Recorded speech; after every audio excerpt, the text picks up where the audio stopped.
It's October 18th, 1998, and another remarkable event is about to be uncovered by Arion, Rebecca, and Olly, the Retrospectors. Thanks to kids' cartoons, ninjas have kind of become the good guys over the past few decades, or at least the non-malevolent guys. Think Teenage Mutant Ninja Turtles or Ninja Go Lego. But today in history in 1998, ninjas were definitely not being thought of as friendly when an outbreak of hysteria in Indonesia led to a massacre that has become known as the East Java Ninja Scare. Known but also not known. I mean, known very much in Indonesia. Not known to me. No. I mean, known maybe to people who are interested in weird events from the 90s, which I guess is what we're doing as well, really. But this is bigger than just did you know this happened? The killings that were happening on this day in history and on the subsequent days far eclipse those at the height of the Salem witch hunt. When you say witch hunt, this should be the event you think of rather than the one in the Crucible.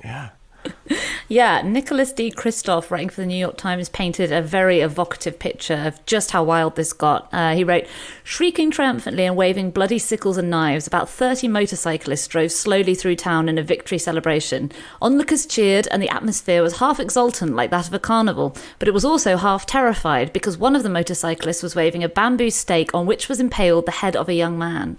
Yeah, so the background to this is the authoritarian President Suharto was forced out in May of that year after being in power for 31 years.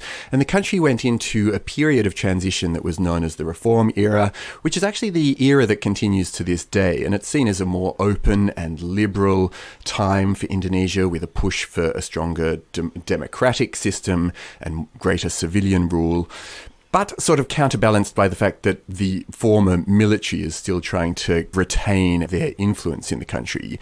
But the process at least has resulted in a significant degree of freedom of speech, in contrast to the pervasive censorship under the Suharto regime. Yeah, and it turns out that when you remove a dictatorship that's lasted for decades, you end up with the general public who might be enthusiastic about having democracy, but the thing they haven't been able to say, it turns out, for all that time is, we still believe in black magic, we're massively superstitious, we want to kill anyone we think is out to get us. Right. Which, is difficult, isn't it? Because it's a slightly unpalatable argument as to why the dictatorship, like with any dictatorship in the 21st century, you could argue, is keeping certain elements under control. That's the thing that was unbottled in Indonesia in this year, wasn't it? Like, people weren't allowed to say that sort of thing under the dictatorship. Now people felt entitled to say, I'm a bit worried my neighbour is secretly a cat. Right. Well, this all took place in an area in East Java called Banyuwangi Regency. It's an area about the size of Norfolk. East Java is one of the most staunchly Muslim areas of Indonesia. It was the first place where Islam took hold, but the fact that it was kind of an early adopter of Islam meant that this unique strain of the religion developed, which incorporated some of the previous indigenous beliefs, stuff like ancestor worship, shamans who are known as dukun, who can act as healers, exorcists, mediums, and they can be practitioners of black magic or of good magic. And this part gets important later. So they are simultaneously respected and feared. So you do have Muslim clerics who also dabbled in a little bit of magic. And what we do know happened, because this story is very complicated to understand, it's very chaotic, but what we do know is that there was a spate of unexplained murders of Muslim clerics, and that is possibly to do with the political upheaval of the time.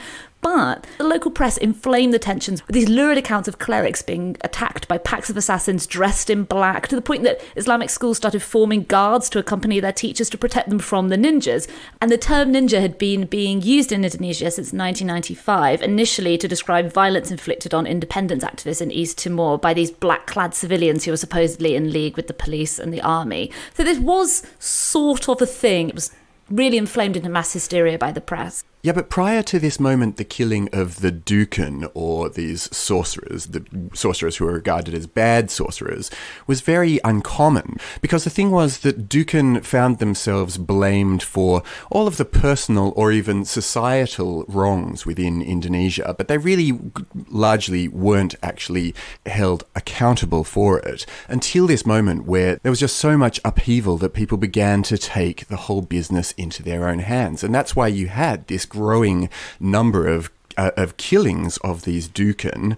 In July in 1998, you had 5, and then by August there were 47, and by September you had 80 cases, which some commentators started calling a bloodbath. And that brings us up to date, this moment where the people who were doing the killing, the so-called ninjas, and there's still a great deal of uncertainty about who they were exactly and what their motivations were, but they started to be targeted in return because the killings spread away from Dukan to just kind of people having it out against their neighbour who they had a grievance with. Yes, and I think that's the point, isn't it? You know, if you're finding this hard to follow and a little bit chaotic, it's because it was.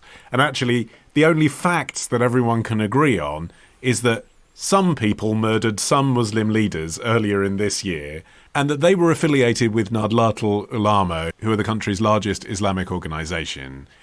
Everything else, the vengeance, the vigilante groups, the fear, the scapegoating, all of that just is like a massive snowball that gathered pace as a result of this series of deaths, and then just became, by this point, complete chaos. Yeah, I think there is a good argument to be made that the murders of the clerics were politically motivated, and that the fact that these black-clad people have been associated with persecuting independence activists in East Timor does imply that maybe they were working on behalf of the state, that they wanted to sort of kneecap this conservative Islamic party that wanted Indonesia to become an Islamic republic, and you could see that there would be lots of people who wouldn't be so keen on that idea.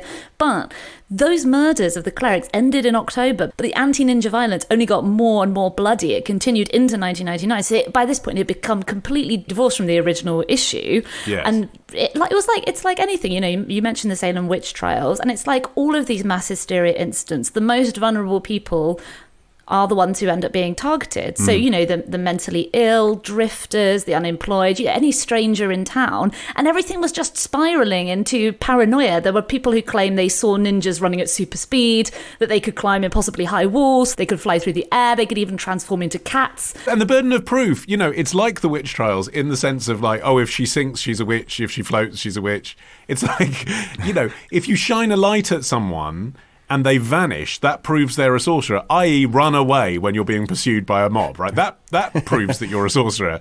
But also, a suspect's failure to disappear is also proof that you're a sorcerer, because it might be that a Muslim leader is present and knows about the magic, at which point the sorcerer cannot use it. There was a really good bit of analysis by a guy called Jason Brown, who was an Australian academic who wrote this essay based on his own fieldwork. And in it, he raises a whole lot of different theories about what might have been going on, including the idea that the elite outgoing politicians were trying to cultivate an instability in the country so as to discredit the incoming regime, or was it an attempt to disrupt this major congress that was about to be mounted of Megawati Sukarnopetri's Democratic Party, the incoming party, or were the Dukan, these sorcerers, just kind of scapegoats in a carefully manipulated campaign that was either... And what did he find? These are the questions, yeah. So what's the answer? He actually doesn't know. This is the thing, right? I was also looking at another academic, this guy called Nicholas Herriman,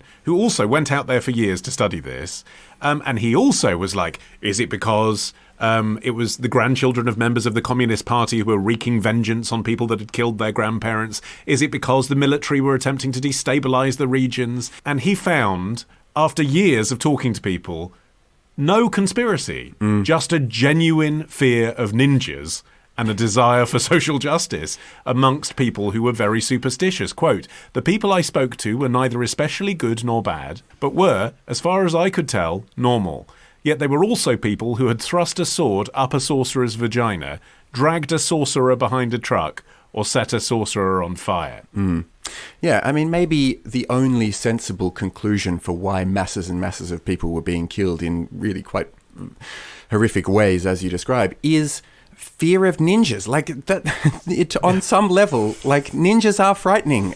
Far from the cartoon image of a ninja, the idea of someone coming at you at night with silent and deadly weapons and then slipping off before anyone can spot who did it, that's terrifying. Yeah, I mean, residents were forming their own roadblocks in their towns, and they were conducting nighttime patrols to look out for suspected ninjas. And there was just so much going on and so many reasons for people to be paranoid and fearful. You also had a massive drought that was affecting crops in East Java. Most of Asia was in a really deep recession at this point. It was a time of real anxiety certain instability, and then combine that with a region which has a culture which is already very receptive to superstition and the supernatural. And you can see how it is easy to think we need to find the people who are causing all of this misfortune. And add to all of those forces, of course, the machinations of the evil Shredder and his gang of foot henchmen. I mean, there's a lot to be afraid of here. Tomorrow. If this had happened even on another children's program of the era, it wouldn't have been so scandalous. Ditch the ads and get a Sunday episode when you join Club Retrospectors. Subscribe now on Apple Podcasts, part of the Acast Creator Network.